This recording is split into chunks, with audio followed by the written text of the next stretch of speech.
This is what is left of Haque in Guinea's maritime region. Gone are the mahogany trees, the rare species of chimpanzees, and the paddy fields.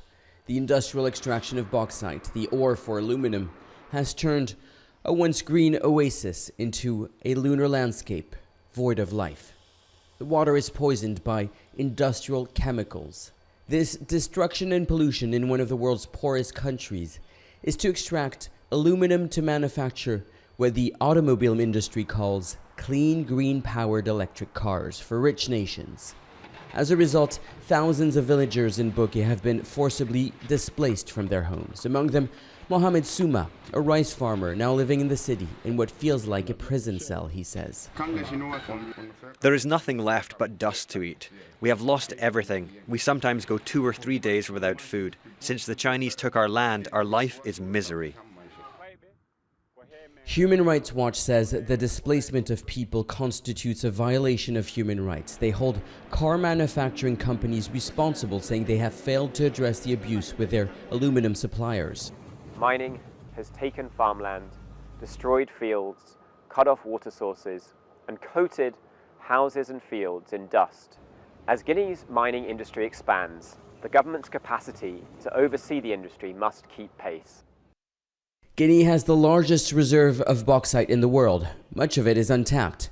It could be a formidable source of revenue for a country where most live on less than $2 a day. Critics of the government accuse politicians of turning a blind eye to the environmental damage in exchange of kickbacks.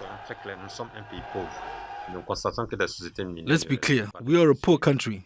We are aware that mining companies are not complying with the social and environmental regulations, but it isn't so easy for us to shut down this industry for their violations. Last week, the European Commission voted to ban the sale of vehicles that run on gasoline or diesel by the year 2035. Electric car sales are already on the rise. So is the demand for bauxite. In trying to solve an environmental problem, it seems automobile and mining companies are irreversibly harming the environment, altering this precious landscape. Nicolas, Haque, Al Jazeera.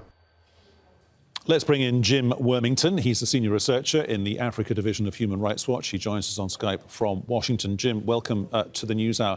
I don't want you to name and shame, but how many car makers protect the communities involved in this industry? Very few.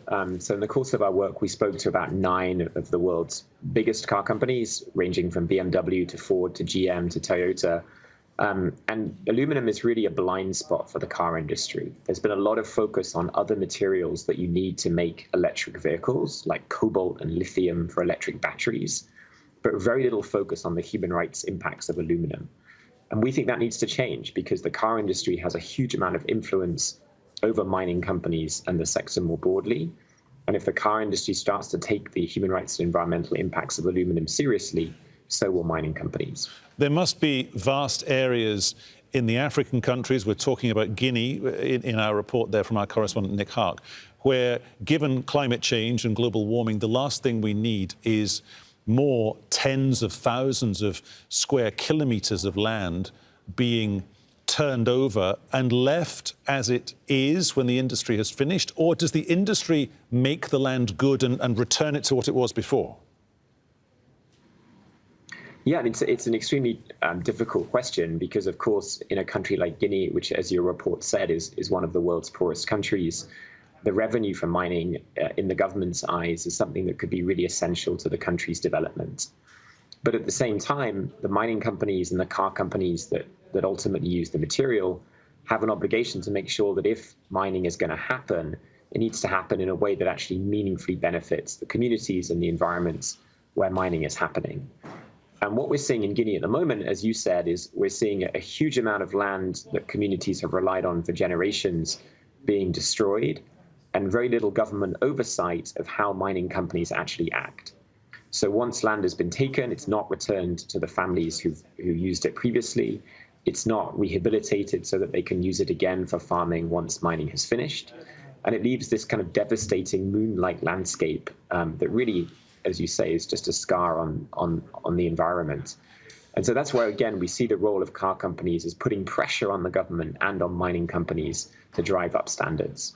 Here's the thing that I don't understand, Jim. You were talking there about electric vehicles, so-called EVs.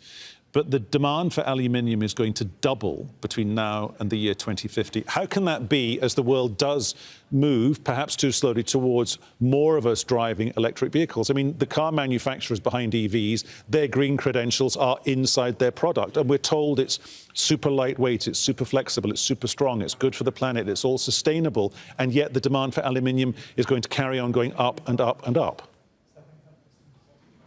Yeah, and that's the contradiction with many new technologies that we need to fight climate change, including electric vehicles. The reality is that they're going to be produced from raw materials that rely on mining. We see that with aluminum, we see that with cobalt, we see that with lithium. And it's the story that the car industry isn't very willing to tell, which is that as they build more and more so-called greener vehicles, they need more and more materials that come out of communities and come out of land. And so what's essential as that transition happens is that we all have a conversation about how, if we're going to have more mining, we can have mining in a responsible and human rights protecting way. And that, I think, is going to be one of the biggest questions that we, as a group of people have to answer in the next 30, 40 years. Jim, thank you very much. Jim Wormington there talking to us from Washington. Thank you very much.